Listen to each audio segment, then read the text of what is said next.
Hello guys, welcome to our second experiment on DLICA subject. We will be starting with the adder circuit.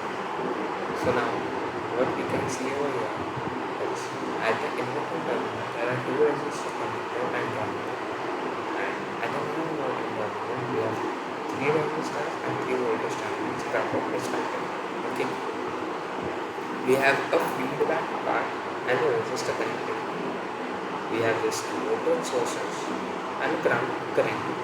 In our earlier experiment of inverting a non-inverting amplifier, we had learned how to get the components from the component bar into our circuit, how to change their values, how to add new values, how to change voltage source from sine to a sine source, how to get various components.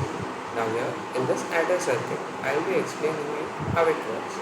So we have a simple equation for the output voltage. So VO is equal to VA plus VB plus VC. So these three voltages which you can see over here, they are the VA, VB, VC.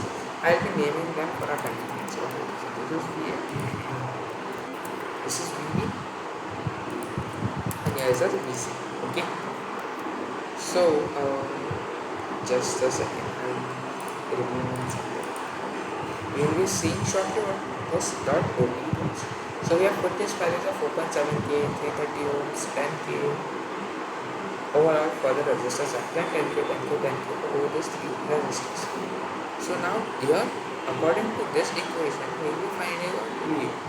So VA is 1 volt, VB is 3 volt, VC is 1 volt.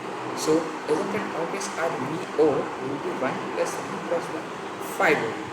So this is the theoretical value which we calculated the V of the PO. Okay. So here is our VO. We will be measuring it. Now we don't have a simulating wave form to check the final output. We will be checking it through a different method. Now what we will be doing is we will be going over here, running this circuit, and we will be simply searching for DC operating point. AC analysis, DC sweep, DC transfer, DC operating. All we have to do is push this OK and place this and place the dot OP point over here. It got placed automatically over here, if you all can see. Now we have the list of elements and the operating point. We have to do nothing with it. Whatever we want is displayed right over our circuit. So we'll be going to our circuit. So if you all can see, there is this value printed 4.9800992 volt. What did we get theoretically was 5 volt. Isn't this very close to what we had done? Theoretically and practically there will be minor difference here and there. So that's acceptable in the industrial level. So we will be checking this with different op-amps. Now I have downloaded the different kinds of op-amps. So I would like to show LM741. I have 3 op-amps currently downloaded from the Texas Instruments site.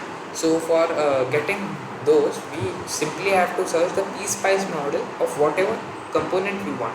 Like for example, if I search LM741 PSpice model on the net, I'll get the PSpice model. I just have to download, extract, and in the symbols paste those files.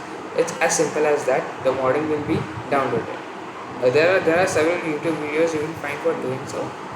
So we'll proceed now. So now what we'll do is we'll be cutting this element, this amplifier, and we'll be placing the LM741. So here we go. Yeah. Now what we'll do is we'll run it again. We'll see when the amplifier changes, what changes we see in the values of VA. Okay. Here we go. Here you see there is a slight change from what we had for OP07. We had something 4.9822. Here it has changed and become more precise or more close to our value, the value which we want. Yeah. Similarly, we will be trying it for DL084. So cutting this element, we again be going to the components part, we're choosing our element and placing it right over here. So what happens is when we click the run thing, we will be getting this operating point circuit, and now we can check the values for it. Simple thing is here we get 4.97999. This is a bit far from the 5 volt circuitry, but close to it. So theoretically and practically we will be having minor differences, and that are fine on the industrial level. So we saw how the output value changes for all the three op amps. So now we will be looking at a different circuit. So we'll start with the subtract. This is a pretty easy compared to the linear equation. Okay. So what does a subtractor do?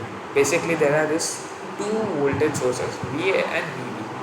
So when we perform the subtraction, we will get a value close to -1. Yeah. So we can see that value over here. So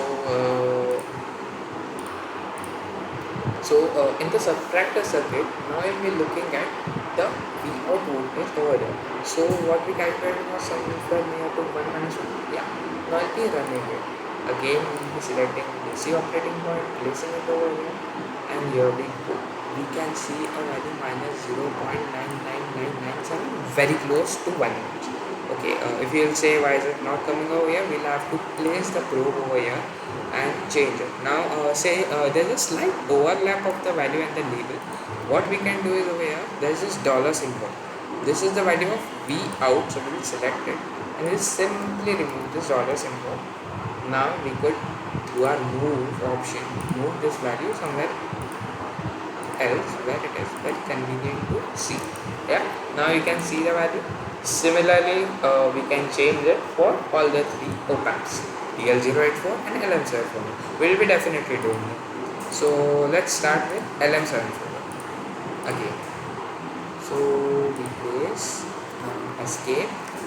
We'll be running it simply. Here we go. So again we got a value.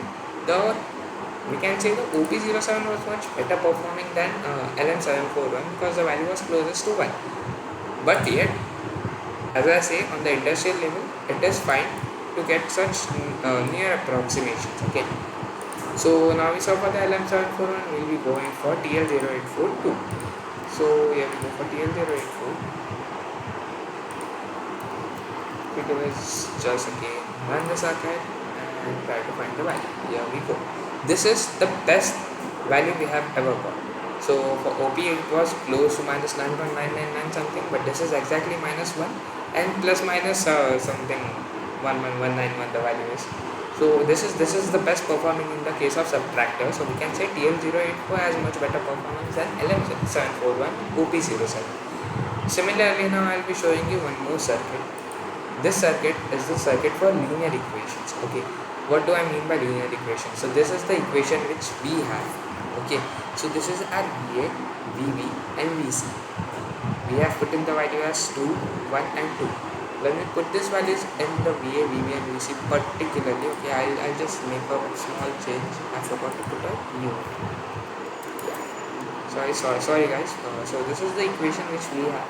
Now we'll be simply substituting the values and what we get is the minus 1 volt.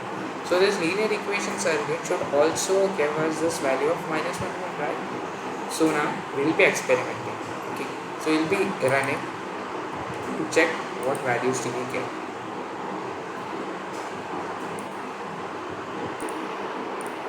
So yeah, so we were looking at this equation.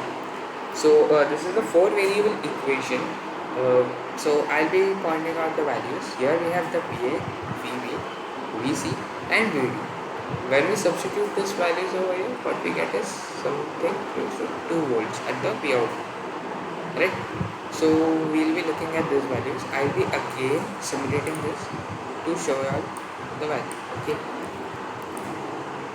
Just a second. So we do this. Here we go. What according to us the V output is 2 volt. So here you can see 1.999838 volts. So this way we can simulate it similarly for LM741 and TL084 also. There will be different value, different variations and one of them will be the best one for use, which will be closest value to our theoretical value. So this is how we will be performing the all three adder, subtractor and the linear equation experiments. Thank you guys for patiently hearing me.